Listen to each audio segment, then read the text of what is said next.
For nearly 50 years, a sealed crate sat forgotten inside an old Memphis warehouse, and nobody knew what was inside it until now. Workers stumbled across something that has left the music world completely speechless. Could this really be the last song Elvis ever recorded? And why was it hidden from the world? Join us as we uncover the truth behind the most unexpected discovery in music history. The tape "Nobody Was Supposed to Find It" started the way most big discoveries do, quietly, without warning, and in the most ordinary of places. A crew of workers had been hired to clean out an old warehouse on the edge of Memphis, Tennessee, and the job was about as simple as work gets: sort through years of forgotten junk, keep what was useful, and throw out the rest. Nobody expected to find anything interesting, and these kinds of jobs rarely produced anything more exciting than broken furniture and rusted equipment. But deep inside the warehouse, buried under old packing material and stacked crates, the workers found something that made them stop dead. It was a sealed wooden crate, old and much older than anything else around it, with metal clasps that had turned rust brown and had clearly not been touched in decades. Whoever packed this crate had not planned on it being opened anytime soon.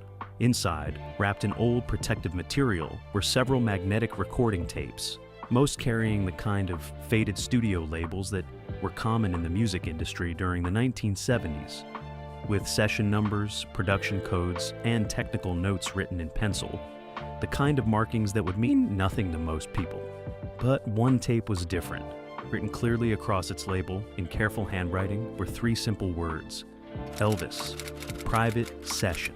Nobody moved, and in Memphis, the name Elvis carries a weight that is hard to explain to anyone who has not felt it, because this was the city where he recorded his earliest music, where Graceland still stood, and where his memory had never once faded. If that label was real, the tape in their hands could be something nobody had ever heard, a recording session lost to history, a performance sitting untouched in a forgotten warehouse for nearly 50 years. The first question everyone asked was what was actually on the tape. But the question that would come to haunt everyone involved was far more troubling. When investigators checked the warehouse records, the crate was not listed anywhere, with no record of it arriving, no record of it being stored, no paperwork and no trail, as if someone had quietly placed it there and made absolutely sure nobody would ever find it. A lost tape was already remarkable, but a tape that appeared to have been deliberately hidden was something far bigger. And when investigators started digging into the history of the warehouse itself, what they found waiting for them would only make the mystery harder to explain. Warehouse with a strange past. Not every building hides secrets, but this one had been holding on to them for a very long time. The warehouse sat in a part of Memphis that time had mostly forgotten, with old commercial buildings lining the streets around it, most of them empty or repurposed since the 1980s. And from the outside, the place looked like nothing, with faded brick walls, rusted loading bay doors, and windows so dirty they barely let in light, making it exactly the kind of building most people walk past without ever looking twice. But what happened inside those walls told a completely different story. Records show that during the 1970s, the building was used as a storage and logistics facility, handling equipment and materials connected to several recording studios across Memphis. And during that decade, Memphis was sitting right at the center of the American music world, with studios running constantly and tapes and equipment moving between facilities every single day. Documents from that period confirm that shipments connected to studios near Graceland passed through this warehouse regularly. And the music industry at the time was going through a rough stretch, with studio ownership changing hands, contract disputes breaking out, and financial pressure squeezing smaller operations from every direction. People who worked in the business during those years describe it simply as a period of chaos, where boxes were moved in a hurry, records were badly kept, and things got lost without anyone noticing. That part was understandable, but what was not understandable was the crate. Researchers went through every intake log and storage record connected to the warehouse and found no mention anywhere of a sealed crate containing recording tapes being delivered or stored at the facility. Not in the 1970s, not at any point. And according to every piece of official paperwork available, the crate simply did not exist. But there it was, pushed deep into a back section of the building, a section that appeared to have been deliberately closed off from regular use at some point in the past, with dust settled so thickly around the crate that it made one thing completely clear. Nothing in that corner had been touched in a very long time. This was not an accident, because the crate had been placed exactly where it would not be found, inside a building that no longer appeared in active business records, with no documents pointing to it from any direction. Everything pointed to the same conclusion, that someone had worked very hard to make sure this tape stayed hidden from the world. And to understand why, investigators knew they had to look further back, all the way to the final months of Elvis Presley's life, and what was really happening behind closed doors during his last recording sessions. Elvis, in his final days. By the summer of 1977, the life of Elvis Presley had become something far removed from the glamour the world associated with his name, and the man behind the legend was quietly struggling in ways that most of his fans never fully understood. The early years had been electric, with a young man from Tupelo, Mississippi, turning the entire music world upside down, with nothing more than his voice, his movement, and a presence that nobody had ever seen before. Stadiums filled wherever he went, records broke without effort, and his name became something bigger than music itself, growing into a symbol that an entire generation built memories around. But by the mid-1970s, the weight of that life had begun to show, and Elvis was carrying more than most people realized, with health problems mounting quietly in the background, while a performance schedule that would have broken most people continued pushing forward without pause. Those closest to him during that period describe a man who was tired in a way that went beyond the physical, someone who still loved music deeply, but was surrounded by a world that had grown complicated and difficult to navigate. What made those final months particularly interesting to historians was that Elvis never stopped creating, and despite everything happening around him, he was still drawn back to recording whenever the opportunity came, still searching for something in the music that perhaps nothing else in his life could give him.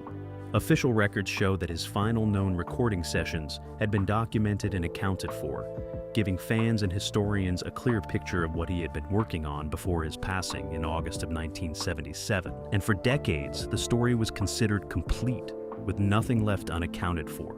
But the discovery of the Memphis tape changed that assumption entirely. If the recording dated back to that final period, it would mean Elvis had sat down in front of a microphone one last time during the most personal and turbulent stretch of his life, and that session had somehow vanished from every official record that existed, surviving only inside a sealed crate that nobody was meant to find. People close to the Elvis estate who were briefed on the discovery reportedly described the timeline as deeply unusual, because a recording session of that nature, involving an artist of that magnitude, simply did not disappear by accident.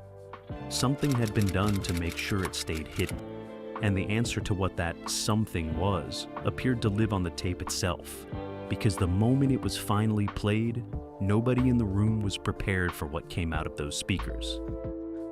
The voice that stopped the room. The reel was old, and nobody in the room was entirely sure what condition it would be in after sitting untouched for nearly 50 years. Because magnetic tape deteriorates over time, and the odds of finding anything usable after that long were not considered particularly high.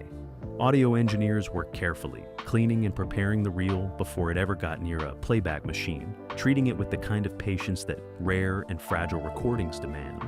And when everything was finally ready and the tape began to move across the heads of the machine, the room was completely silent.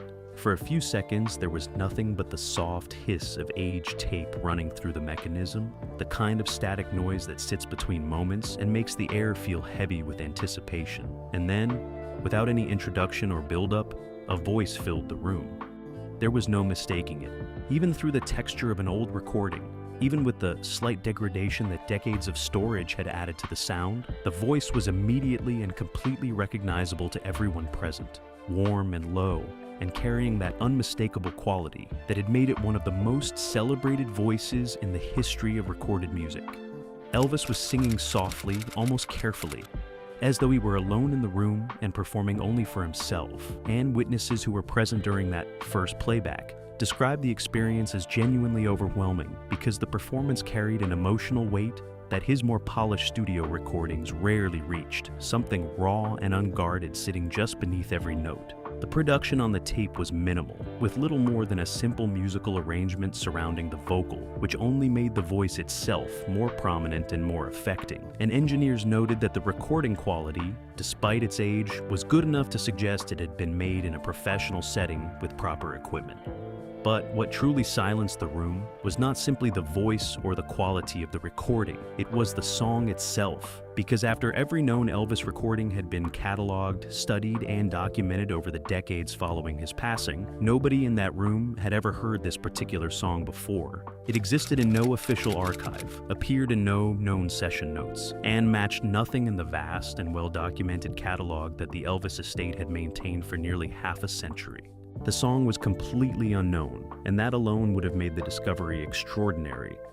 But something else buried quietly in the recording would soon make the entire situation feel far more significant than anyone had first imagined.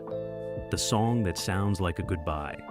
Music has always had the ability to say the things that people cannot bring themselves to speak out loud, and those who listened carefully to what was captured on the Memphis tape say that this particular recording carried that quality more powerfully than almost anything they had ever heard. The song was slow and stripped back, built around a simple melody that gave the vocal plenty of space to breathe, and from the very first verse it carried a tone that several listeners independently described using the same word, sorrowful, as though the person singing it had already made peace with something the rest of the world had not yet been told. The lyrics, as far as they could be understood through the age quality of the recording, spoke about the feeling of time moving too fast, about a kind of weariness that sits deep in the bones and does not lift, and about the particular loneliness of being surrounded by people while still feeling completely alone, which was a theme that those who knew Elvis personally found almost impossible to listen to without being affected. Some who heard the tape described it plainly as a farewell, not in a dramatic or theatrical sense, but in the quieter and more honest way that someone might say goodbye when they sense, perhaps without fully admitting it to themselves, that a chapter of their life is drawing to a close. For fans of Elvis, the emotional impact of those descriptions was considerable, because his passing in August of 1977 had come as a shock to a world that still believed there was more to come. More recordings, more performances, more of that voice filling rooms and stadiums and living rooms across the globe. And the idea that he may have recorded something that sounded like a goodbye made the discovery feel both precious and painful at the same time. Historians studying the lyrical content noted that the themes were consistent with what people close to Elvis described him expressing privately during the final months of his life. A man reflecting deeply on who he was beneath everything that had been built around him, and searching quietly for some kind of peace.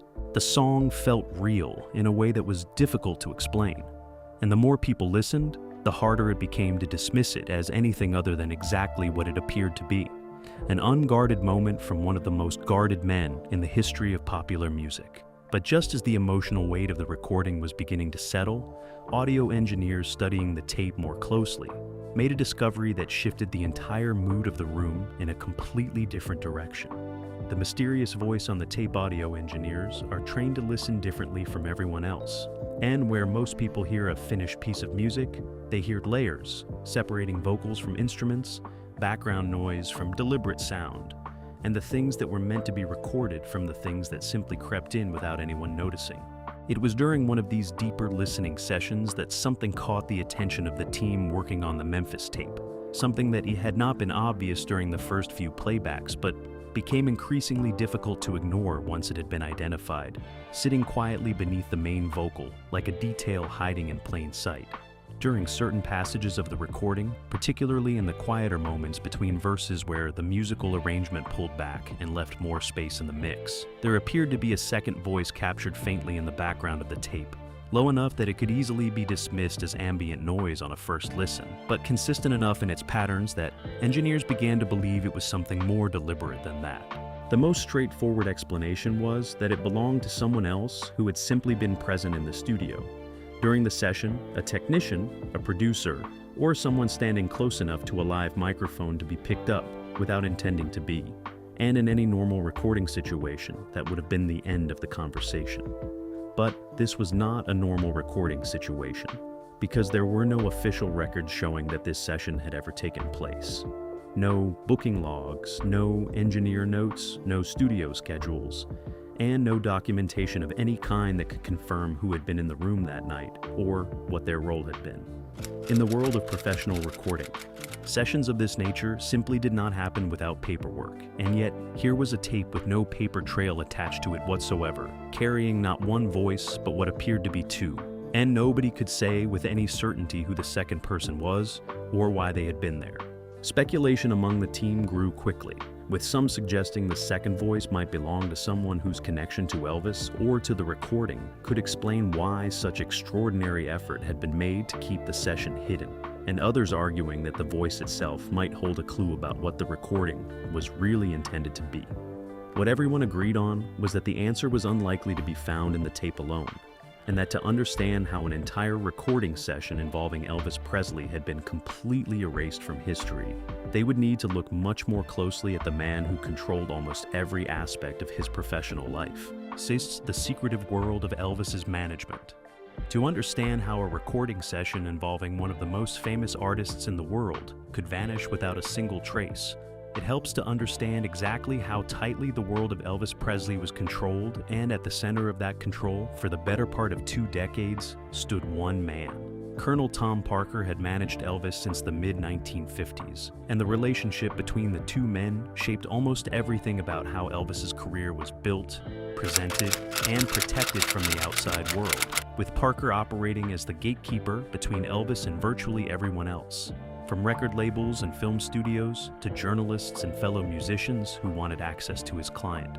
Parker was not a conventional manager in any sense of the word, and people who worked within the Elvis organization during those years describe him as someone who approached the business of Elvis with an intensity that bordered on obsession, maintaining an iron grip over what was released, what was said publicly, and what was kept strictly behind closed doors, and very little happened within that world without his knowledge and approval. The financial arrangements Parker had negotiated over the years were extraordinarily favorable to himself, and some music historians argue that the terms of his management deal gave him both the motive and the means to exercise an unusual degree of control over Elvis's recorded output, deciding not just what reached the public, but what got buried and why. Former insiders who worked around the organization during the 1970s have spoken over the years about a culture of secrecy that surrounded certain recording activities, with sessions sometimes conducted quietly and documentation kept deliberately minimal when Parker wanted to maintain control over how and when material might eventually surface.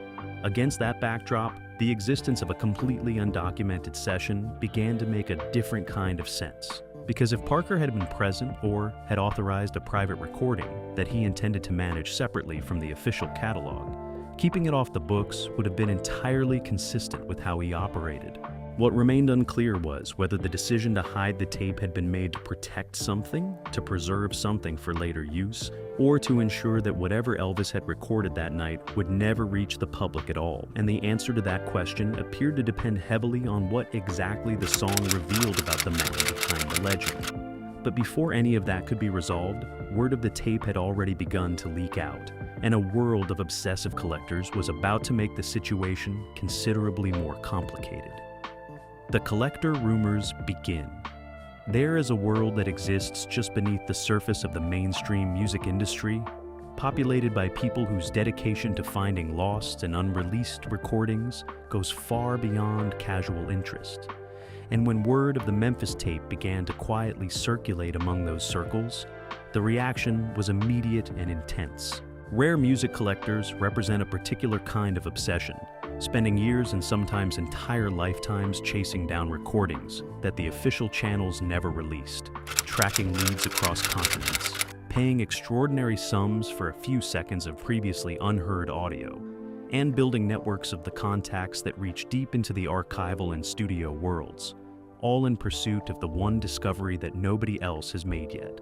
Elvis represented perhaps the single most pursued subject in that entire world, with collectors having spent decades searching for unreleased session outtakes, private recordings, rehearsal tapes, and anything else that might add a new dimension to a catalog that the broader public believed had already been fully documented and accounted for. Over the years, rumors had circulated about various lost Elvis recordings, some of which turned out to be genuine, and others that dissolved under scrutiny. But even the most seasoned and well-connected collectors, people who had spent the better part of their adult lives studying every known and rumored Elvis session in existence, said they had never once come across any suggestion that this particular recording existed. No whisper of it in trading circles, no reference to it in any of the underground documentation that serious collectors maintained about unverified sessions, and no source anywhere in the network of insiders and former studio employees that collectors had cultivated over the decades had ever mentioned a private session matching the description of what had been found in the warehouse. That silence, to people who understood how collector networks operated, was itself remarkable, because genuinely significant unreleased material almost never stayed completely invisible, and the fact that this tape had left absolutely no trace in those circles suggested either that the secrecy surrounding it had been exceptionally thorough, or that the people who knew about it had very specific reasons for never speaking of it. The more experienced collectors who were brought into the conversation noted that if the tape proved authentic, its value in both cultural and financial terms would be almost impossible to calculate, representing not just a rare find, but potentially the single most significant undocumented recording in the history of popular music. And with that kind of significance now attached to the discovery, it was only a matter of time before the most powerful voice in the entire conversation made itself heard, because the people responsible for protecting Elvis's legacy had been watching everything very closely, and they were no longer prepared to stay silent. The estate investigation. When the Elvis Presley estate officially entered the conversation, the tone surrounding the discovery shifted almost immediately, because this was no longer simply a story about a found tape and the questions attached to it. It was now a matter of legacy, authenticity, and the careful protection of one of the most valuable names in the history of entertainment. The estate had spent decades building a meticulous operation around the preservation and management of everything connected to Elvis, from Graceland itself to the vast catalog of recordings, film appearances, and licensed materials that kept his presence alive in the cultural conversation long after his passing. And the people running that operation were not the kind to react slowly when something of this potential magnitude surfaced. Experts were brought in quietly and quickly. Specialists in audio forensics, music historians with deep knowledge of Elvis's recording habits and vocal characteristics, and technical analysts capable of studying the equipment signatures embedded in an old tape to determine when and where it had been made, all working together to answer the one question that everything else depended on. Was the voice on the tape genuinely Elvis Presley?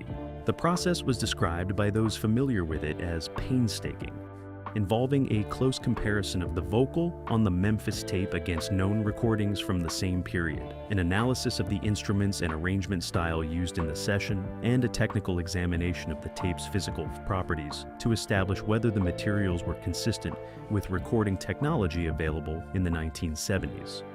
Early indications, according to sources close to the process, were described cautiously, but with a weight that was hard to ignore, with nothing emerging in the initial analysis that contradicted the possibility of the tape being genuine, and several characteristics of the vocal performance that analysts found deeply consistent with Elvis during that specific period of his career. The estate made no public statement during this phase, which was entirely in keeping with how they handled sensitive matters. But privately, the mood among those involved was described as one of quiet and careful astonishment, because even the people most experienced in managing the Elvis legacy had not encountered anything quite like this before. The authentication process was ongoing, and a final answer had not yet been delivered, but one question was already pulling at everyone involved, a question that the tape itself seemed to raise with every single play. The question nobody can answer. Even if every technical test confirmed what the initial analysis suggested, even if the voice was verified, and the recording dated and the authenticity placed beyond reasonable doubt, one question would remain sitting at the center of this entire story, stubbornly refusing to be answered by any instrument or expert or document that anyone had so far been able to find. Why had this tape been hidden for nearly 50 years? The most straightforward explanation was that it had simply been lost, swallowed up in the chaos that surrounded the final period of Elvis's life, and the disorganized aftermath that followed his sudden passing in August of 1977, when the people around him were overwhelmed and paperwork fell through the cracks in ways that nobody had the presence of mind to address. But the placement of the crate, pushed deep into a sealed section of a building, with no inventory record attached to it and no trail leading back to its origin, did not sit comfortably alongside the idea of an accident, because accidents do not usually look that deliberate. The second possibility was that the tape had been stored away intentionally during one of the many disputes over music rights and recording ownership that characterized the industry during that era, locked away as a bargaining tool or a protected asset that someone intended to retrieve later, and simply never did. The third possibility was one that nobody involved in the discovery found easy to dismiss, that the recording contained something about Elvis, in his voice, in the lyrics, in whatever was captured in that room on the night it was made, that someone had decided the world should never hear, and that the warehouse had been chosen not as a temporary hiding place, but as a permanent one. Each explanation carried its own weight, and none of them could be ruled out with the information currently available, leaving the story in the unusual position of having a discovery without a complete explanation, a voice without a full account of how it came to be preserved and who had made that decision. What was beyond dispute was that decades after his passing, Elvis Presley was still capable of stopping a room, still capable of generating mysteries that resisted easy answers, and still capable of reaching across the years in a way that felt immediate and alive. The king, it seemed, still had something left to say.